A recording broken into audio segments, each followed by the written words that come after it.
Hello, welcome back to Shakesyear. We are working on Much Ado About Nothing, and we get to hear from Leonato today in Act 5, Scene 1, which is just Act 5 because Shakespeare didn't split things up into scenes. But anyway, so stuff that has happened. Things have really gone amiss.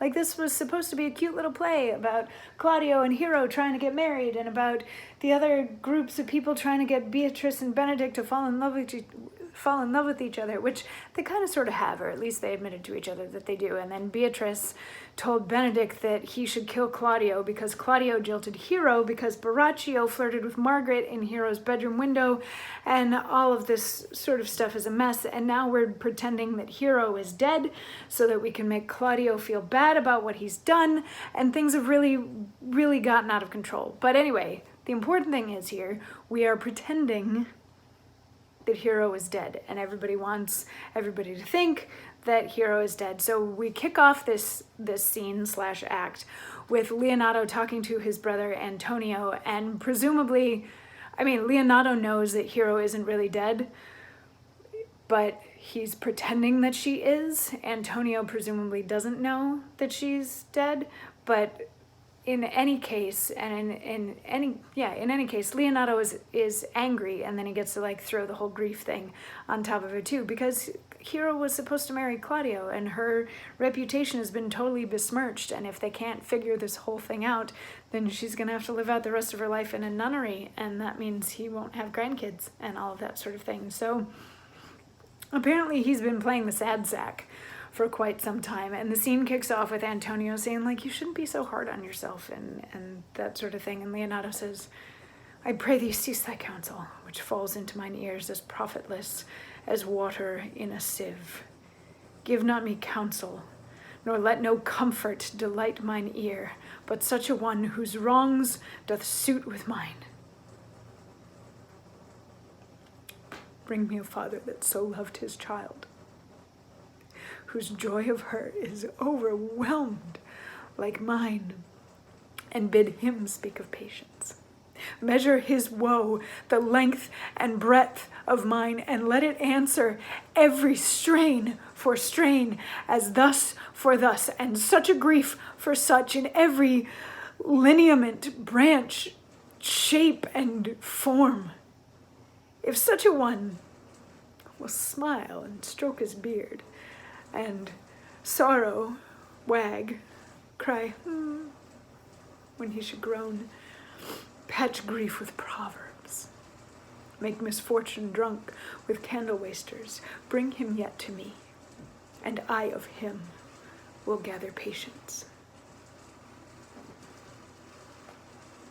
But there is no such man, for brother, men can counsel and speak comfort to that grief when they themselves not feel, but tasting it, their counsel turns to passion, which before would give perceptual medicine to rage, fetter strong madness in a silken thread, charm ache with air, and agony with words. No, 'tis all men's office to speak patience to those that wring under the load of sorrow, but no man's virtue nor sufferance to be so moral when he shall endure the like himself.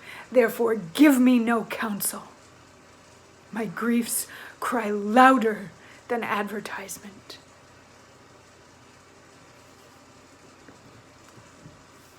He's playing the grief thing really well and really strong. And basically what he said, he's calling Antonio out for being a horrible grief counselor is what it boils down to. You know, his grief at losing his child and seeing his child so wronged in the eyes of everyone, his grief is so strong that it has turned to a burning pit of rage and fury in his stomach, which is making him cry out for revenge. And Antonio's sitting there being like, oh, there, it'll be okay. And he's like, no, that's not okay. And if you can find me any person who is comforted by the there, that's okay, when they have lost as much as I have lost in losing Hero like this, then I'm gonna ask that God to teach me, because I don't know how to do it. because I am so angry and full of rage, and this is not the time to be quiet and patient about things. This is the time to get angry about what happened to her.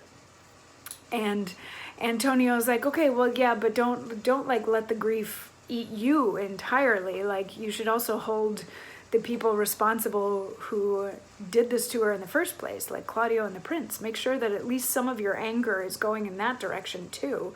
And Leonato's like, oh, don't worry about that one. And as if on cue, Claudio and Don Pedro enter the scene. And tomorrow we get to hear a little bit of what Leonato has to say to them, so we'll jump into that part of the scene when we get to tomorrow's monologue. I will see you then. Mwah.